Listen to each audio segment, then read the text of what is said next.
लाडकी बहीण योजनेचा जो काही नवीन वर्षाचा हप्ता आहे म्हणजेच जानेवारीचा हप्ता हा आता बहिणींच्या बँक खात्यामध्ये जमा होणार आहे. त्यासाठी तारीख फिक्स करण्यात आलेली आहे. 3,690 कोटी रुपयाचा निधीस आता सरकारने मान्यता दिलेली आहे. आपले जे काही मंत्री आहेत, महिला व बाल विकास मंत्री आदिती तटकरे मॅडमने काय सांगितलं आहे ते समजून घ्या.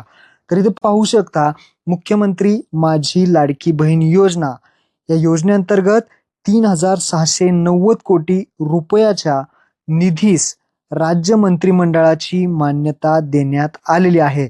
आणि त्यामुळेच आता इथे पहा, महत्त्वपूर्ण सूचना आहे.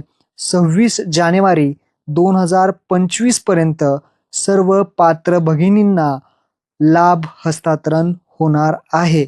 म्हणजेच 26 जानेवारीपर्यंत जो काही नवीन वर्षाचा हप्ता आहे, जानेवारी महिन्याचा जो काही हप्ता आहे तो तुम्हाला जमा होणार आहे. आता थोड्याच दिवसामध्ये हा हप्ता महिलांच्या बँक खात्यामध्ये वर्ग होण्यास सुरू होईल. तर बहिणींनो, काळजी करू नका. 1,500 रुपयाचा हा हप्ता तुम्हाला लवकरच तुमच्या बँक खात्यात म्हणजे 26 जानेवारीपर्यंत सर्वांच्या बहिणींच्या बँक खात्यामध्ये